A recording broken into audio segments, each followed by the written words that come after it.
Our next speaker comes from the industry. She's the one who handles RegTech issues on a daily basis, if I may say that. Ms. Irene Lee, Compliance Director in UBS AG. She brings a wealth of expertise and levels and leads in various areas such as regulatory technology, wealth management product compliance, family office compliance, and regulatory change governance. The discussion topic of Ms. Lee today is RegTech and Algo. What's more?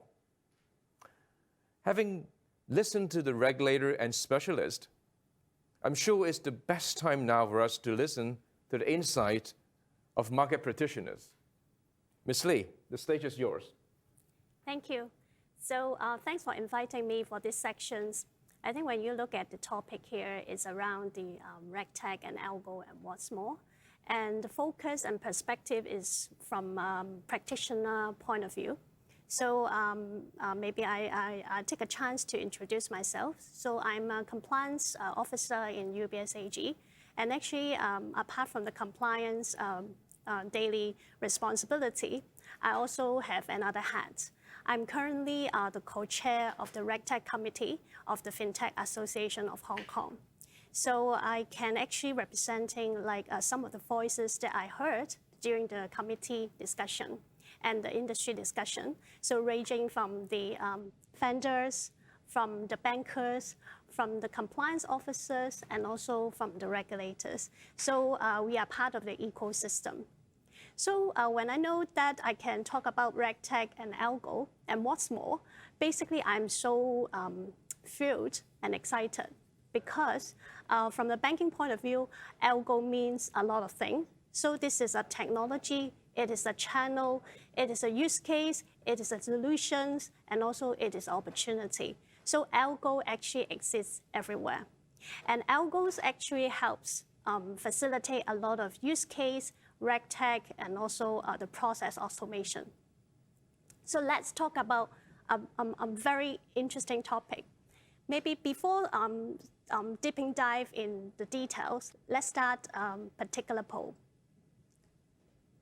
Maybe I can ask about everyone to think about today, in today's world, what a compliance officer requires.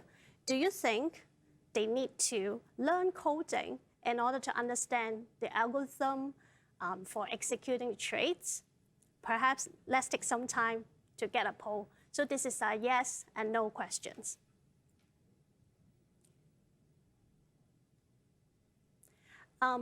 Before I think we get the answer from the floor, I think it takes some time for the floor, and it is very usual for people to think about. And I have been in this industry for a certain time of period. So when I started the journey of a compliance officer, we have a lot of different digital initiatives suggested by the business. And they also asked us to review a lot of specifications, algo, or even technicalities on their codings. And then we always sitting at like a back seat and to say that, hey, compliance do not need to vet your coding. And it is always for the process owner, the technical owner to do their own stuff. But then when time evolved, we know that there's a lot of different more initiatives in the business, and the clients demands more on the digital automations, or now the rising of the technology risk is even bigger. And we found that actually compliance officer is not just sitting in looking at regulations, interpreting on the regulatory expectation. We basically is also a technology enabler, or to understand what's the RegTech solutions about, or the Fintech solutions about, or even what the business wants to achieve, and to identify the risks. And then we will know that what exactly regulation sits in, and can we actually have the existing process to comply with all the regulations. So perhaps, I think I see that the answer is coming up. Let's see the answer of the first polling. Do you think compliance officer need to learn coding to understand the algorithm that execute the trades? Oh, exciting. And it's not quite in line with my answer in the mind. So I can see that 58% say no, and 42% say yes. So actually, it's quite a 50-50 allocation. So the answer could be yes or no. So let me share a bit of my personal experience. I really start to have some lectures, training to learn about coding Python. And I really actually support that compliance officer is not a programmer. So we do not need to write codes.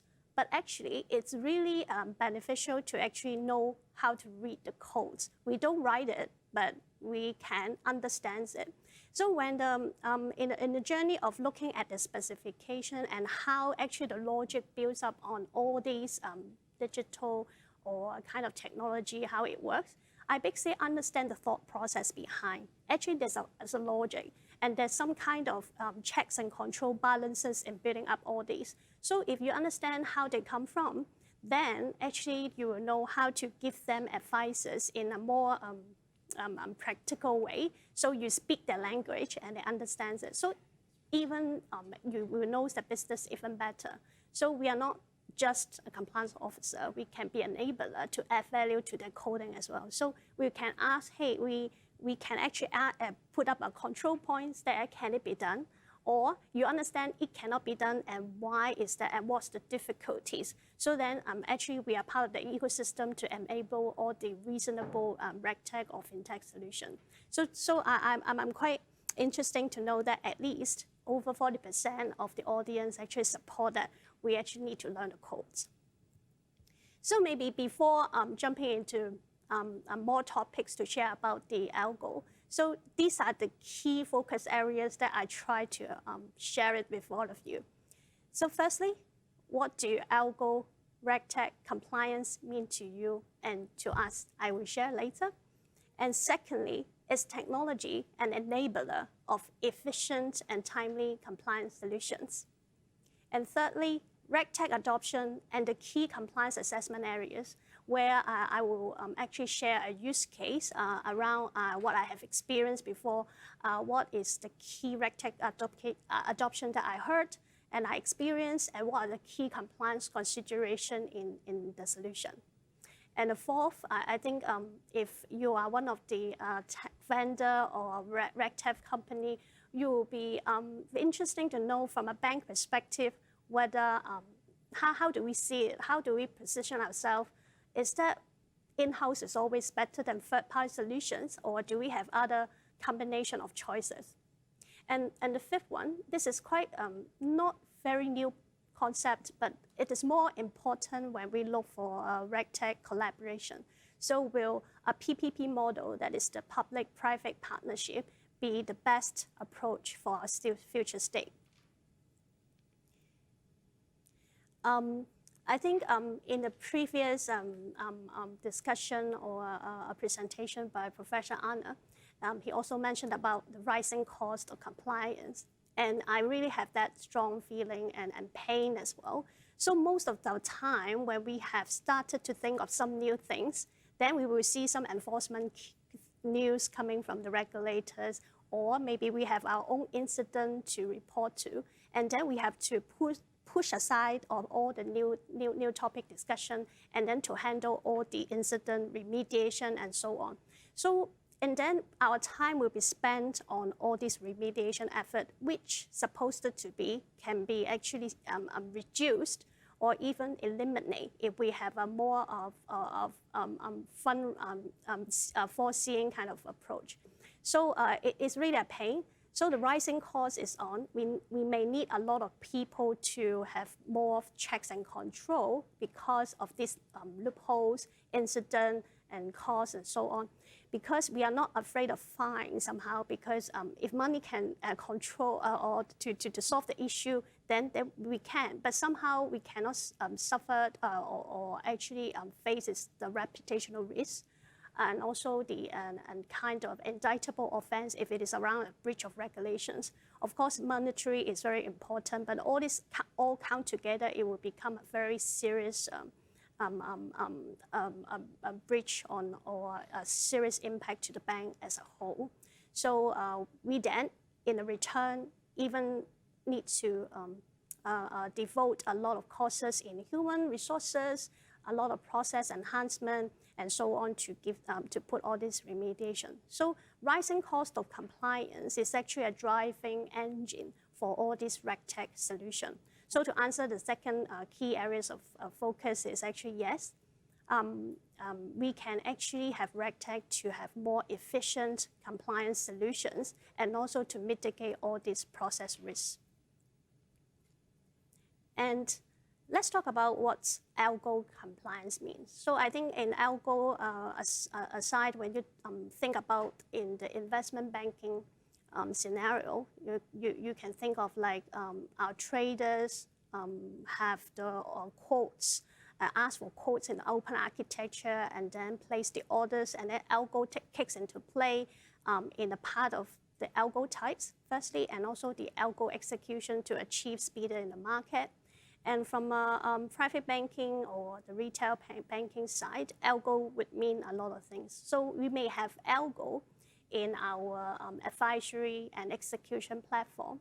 So Algo will work if we want to push particular investment ideas to the clients. We may have Algo at the scene to help us to navigate all the data trends, like who are the best picks, what are the best picks of the investment ideas based on our client tastes due to some questionnaire or some market performance or kind of market data. And then we run some kind of investment ideas suitable to our clients, and then we push it in the e-banking. So it could be the Algo that runs that automation or analysis. Then this Algo becomes a very crucial decision power, which replaces the human judgment. And then it comes with a lot of different consideration. So I recall when I first understand about the Algo and the relationship between Algo and the investment advice, I understand a few years ago, SFC also issued some guidance around the online distribution advisory platform and talks about Algo and talks about Robo. And of course, in addition to it, HKMA and SFC also have guidance around Algo and the electronic tradings. And then when we're putting everything on the table, and basically we need to map and get whether our Algo or the Algo raised by the business is actually comply with all the regulations. So when you look at the slides here, these are the few things that we think is quite key for compliance assessment. Firstly, of course, the due diligence. So due diligence in terms of, firstly, the Algo producer, manufacturer, and also due diligence around how Algo works. So it comes back to the question, do we need to understand the codes, the Algo, how it works? I think yes, right? So when the business gives us, or the IT guys give us all the specification, and then we try to understand what it means, and then try to challenge them, because as a second line of defense, we are a challenging role. So we have to give able to give some reasonable and smart questions to identify the hidden risks. So of course, we have other like control function looking into it, but because we are standing from a regulations angle, so in our thought process, we can actually give out some kind of challenging on the due diligence process. Basically, do they miss out any reasonable check and controls and testing before even they find they thought that the Algo is kind of really a good source or good technology for this kind of process. And then the assessment also focus on disclosure information to clients. So in all these regulator guidance, they always expect that we have sufficient, adequate information disclosure for the client. They cannot live in a black box because they are the client. They paid us for the service. They need to understand the risk behind and how this Algo works and whether they accept it. And if they do not accept it and this is not within their appetite, basically they can opt out. So these are the things that we need to look at. What are the sufficient disclosure for the client? And the other big topic is around risk management, governance, resources, and so on. So from the front to back process for this Algo launching, and also how the Algo sits within this value chain, do they have actually a governance in rolling out things? So if there's an incident, so how do they handle it? So if there is any like a change of the business, do they have a governance to look at and approving it? Do they have enough seniority to test the algo and so on? And the last but not least, of course, is the monitoring, post-trade, pre-trade monitoring, and the record keeping.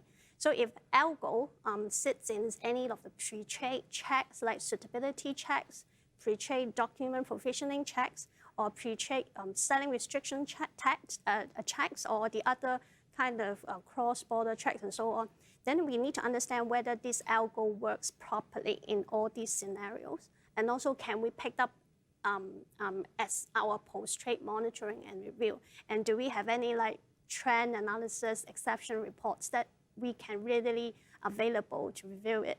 And this is helpful because sometimes regulator will ask us on all these things in the examination. So as a tips for you.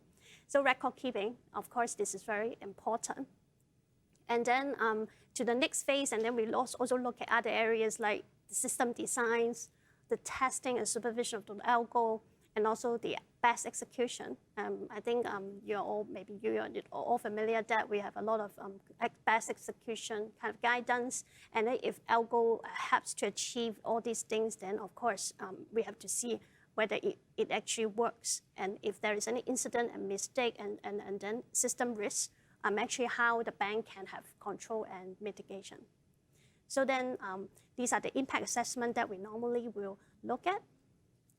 Okay, then maybe also another moment for you guys to think about. So you may need a longer time for this voting section. Voting question 2, what does RegTech mean to you? So I have actually raised this question with my team and the stakeholders that I worked with, and they come out a lot of interesting buzzword or interesting vocabulary here. So that they think that what RegTech means to them. So here are around 22 options for you to pick. So maybe you can actually pick 5 of them to which you think is really a proper word for you. What does RegTech mean to you? Basically, let me maybe explain a bit or pick up key vocabulary here and explain what it means to me. So workload. So somehow people will say, workload, does RegTech actually streamline process? Does technology really help me to release all the workload, and then I can suddenly do not need any OTs, and then sit back and then enjoy my dinner and my free time with my family and kids? So this is a yes or no question. So it could likely be higher workload or lower workload, because you may take some time to understand all these RegTech, and don't think that once you got 100% automation, there's no human being behind. It's not at all, because you may need to look at whether it works properly, whether actually they have incident, and then you have a lot of people to approve it and look at post-trade control. So workload is somehow given. So either you have a higher workload because your automation is not perfect. It's just semi-automation. You still need human being involved in between. Or the automation does not work, and then you still need human being to pick the risk, and then to make sure it will not have any surprising event. Or actually, it's a lucky scenario for you. Automation, algo, all this works best and works very, very, very, very, very perfectly, and you can streamline all the process, and then basically you reduce the headcount as well. And myth. I think that the word myth to me is also very, very important, because people always told me, hey, what's this RegTech? I know there's a marriage of regulatory and technology. So does it mean that we have technology to help us to comply with the regulation, or the other way around? Actually, there's a process that we may need technology to reduce risk. So it have a lot of different interpretation. And there's never a standardized one where I speak to different people. So we try to demystify what it means to different parties, what it means to the bank, or what it means to the client, and what it means to the regulator. So I think we are a part of the ecosystem. So so very important that we don't treat it as a very mysterious thing. And so I think it's quite a time that I think the result is ready. Let me take a look at the result.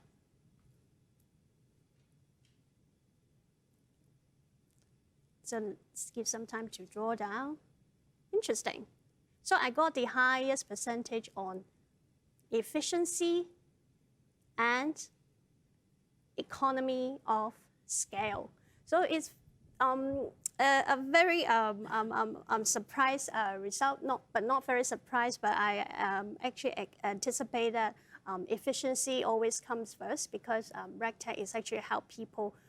If it works well, actually it will help people to reduce or streamline any of the manual process. So supposedly this is the aim, to put RegTech in your process.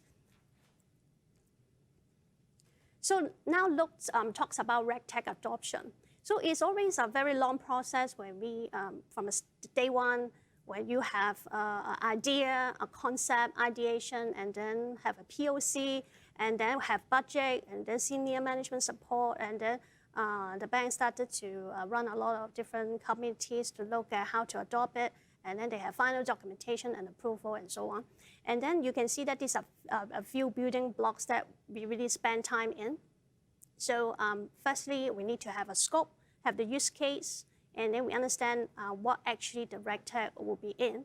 So sometimes it would be an in-house solution, enhancement of existing process, or sometimes we need to entirely relying on the third-party solution or customize a little bit. So this will be the basic scenario that we normally will have. And sometimes we even have a combination of both, like we adopt part of the third-party solution, and then we build up something in-house. So you can see that there will be a lot of different parties involved. So the assessment on how the solution works is key. And also we need to understand what's the regulatory expectation or requirements in the scope. And then we also need to run any assessment beforehand, and also we will need to see what's the run the bank approach, and then how it will sustain. And if not, then we actually will not have that lifespan in running the RegTech adoption. This is taken from the HKMA 2-year report on a roadmap and white paper on the RegTech adoption.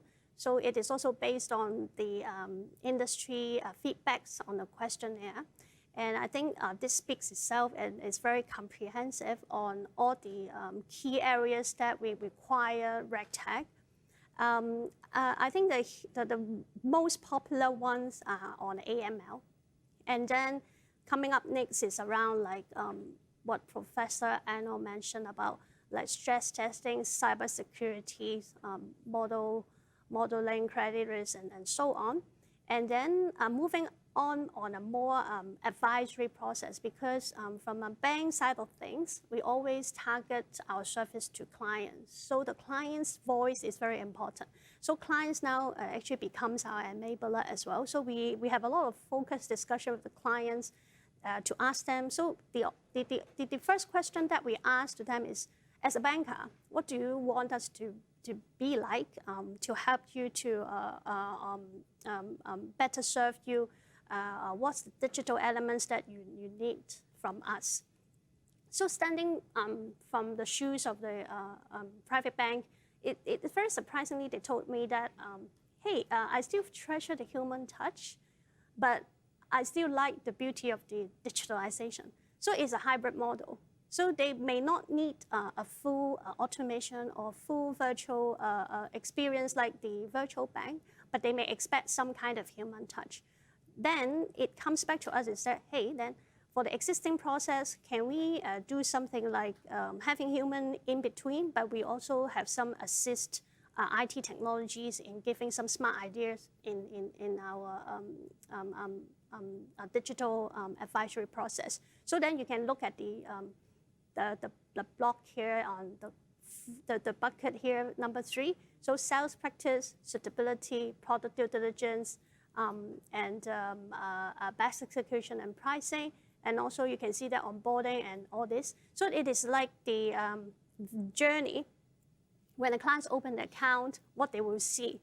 So then in their in our e-banking or in the client's e-banking portal, basically it's like a supermarket. It's like a shelf that they can trade with us. So there is a lot of product. And how to do due diligence, this type of things is actually quite a manual process. So we may need to talk to the issuer, talk to the fund houses or the other stakeholders. What will be the due diligence and what is the scoring and all that. And so this is a very heavily manual process. But the clients may want to know some instance value from a product point of view. So they will look for what is the advice given from the bank, whether this is the product is good to them, suitable to them, and what's the house view on this. So all this can be digitalized, and then the RegTech will run behind. And then this is like a smart robo-advisory kind of use case where I will share here. So you can see what we needed. So the left side is the part that a compliance officer would normally think this is the alien language to us, like NLP, cloud, API, AI, machine learning, big data, RPA automation, biometrics. But these are the key things that they will be appearing in all the RegTech solutions. Because this will come in when we have a problem statement. So it could be the clients want a robo-advice. And then we start to think about what are the appropriate technology that runs it. And then the IT people will get around and come up with all the systems, all the solutions, and then comes back to compliance, hey, these are the suggestions and how to mitigate or how to run the project. And then these are the residual risks that could be accept and cannot, and what are the controls and checking. And then we have the full picture. Then this is the perfect or ideal situation. But then we also look at how the residual risk can be mitigated. So when I read the HKMA, the RegTech Watch, we also see a lot of different RegTech solutions on AML monitoring and so on. And then I would see that these are the few key ones that could be the future trends in looking at RegTech adoption. So firstly is around conduct risk.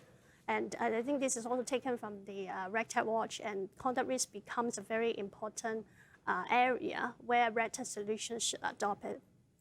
So when I discussed with my stakeholders in the RegTech committee, and we also talk about this area, what are the use case and solution there? So they will try to explain, hey, we have a lot of instant messaging, and there's a lot of interactive dialogue between the staff and the client, and how to monitor it.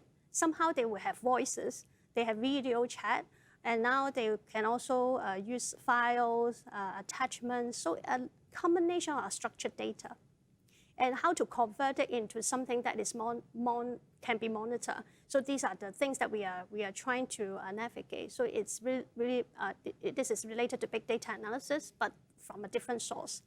And then the other important area that we may think of is about the speech recognition.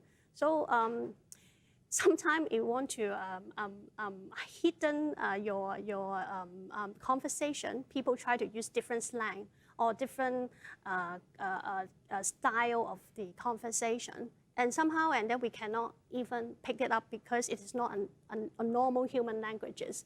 Then we also look for how to identify an unusual change of behavior.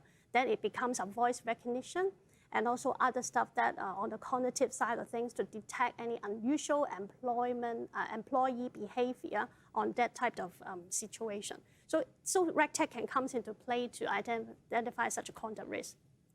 And then the other one would be around ESG. So ESG is a very hot topic, coming different areas, ranging from product disclosure, scoring of the instruments, and adding of the green finance element in all walks of your banking ecosystem. So from your product, trade, investment allocation, from your governance, from how you run your committees, from how you run your office environment. So everything's about green finance and ESG. So then, of course, RegTech can kick in looking at scoring methodology, disclosure bit, and all this data analytics. And then utilities. I think utilities is always very important.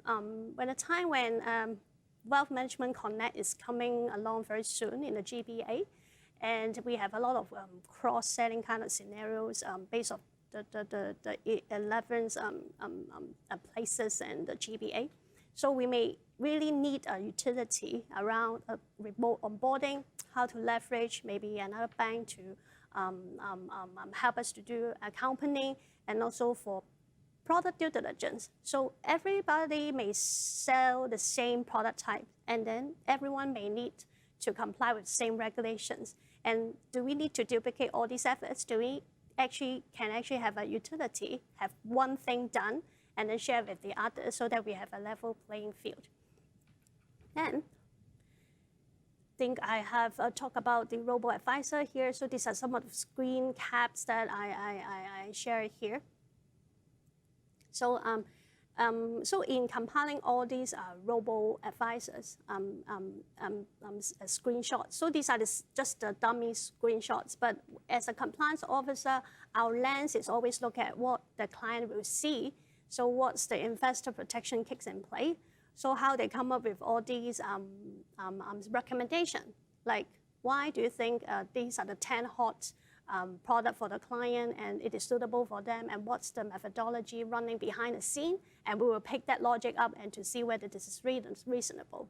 And do we actually display sufficient disclaimer that this is based on what kind of criteria, and tell the clients that in what logic and basis assumptions that this result is based upon. So when we roll out all these solutions, mindfully, we operate like a global banks. So for some other banks as well, they may have different locations, different booking centers. So our consideration is not just focused on Hong Kong. We also will look about what is the impact of these solutions to the other booking centers if rolling out globally. And then what would be the consideration across different locational aspects. So these are the thinking that should we have a locational variance of the approach from bottom up in adopting the RegTech solutions, or actually we should have a standardized version from the head office just rolling out to the different locations. So compliance officer will also look at all this. And then what's next? I think we are running out of time, but the last statements that I want to share is that currently I think Hong Kong regulators do a very good job to starting with all these PPP discussion. So as I head as a co-chair of the RegTech committee, we basically have a lot of discussion and lobbying with the regulators before any change of regulations. And during the consultation, they also will gather around to listen to the voices from the industry before they actually officially have the rolling out the consultation. So then I think time running very fast, and now it's around questions. Thank you very much, Irene. Thank you for sharing with us. This is very, very informative, and I think it's time is short, but I think we still have time for one question at least. There's a question that is voted by many audience. What kind of skill sets do you think a compliance officer should have for the development of RegTech? Yeah, it is like a question to me, Andrew. And what do we need to have that skill set for the RegTech development? And this is also a question that how our banks will hire people and how we look at the new employees as well. So to me, I think the understanding of regulations is very key, so that you know where your baseline is, the boundary is, so that when you advise your business, basically you know what can go extreme, but what not and what not. The other thing is around the understanding of the business as well. So I think very, very, very hard that if you can sit on the process and understand what the business is about and what their trends, pains, and so on, then from a policy or regulation point of view, you will know that what's the future risk is like, and then you can give valuable advice. And of course, if you know technology and then you like actually a technician, then of course it's very beneficial as well. So I think it's like a combination of technology skill set, experience, and understanding of regs. Right. Thank you. I'm not sure whether we have time for one more question. I'll answer quickly. In the context of AML, if the criminal are equipped with knowledge on RegTech, is it more likely that they can escape from suspicious transaction screening? Yeah, I always think that as a compliance officer, we need to think like a criminal. So what they actually think about, right? So at the worst case scenarios and the best case scenario, so that we know that whether our controls is sufficient. And if they know that, actually they knows our controls well, and then this is a good sign, because then we need to advance ourselves, and then to build up some more kind of safety net to make sure that we address the risk. Because the world is evolving, everyone is actually improving, but the most important part is that we have to stay ahead of the wave and to understand what the risks are, and then you will never be falling behind. Thank you very much for your sharing, Irene. Thank you. Thanks.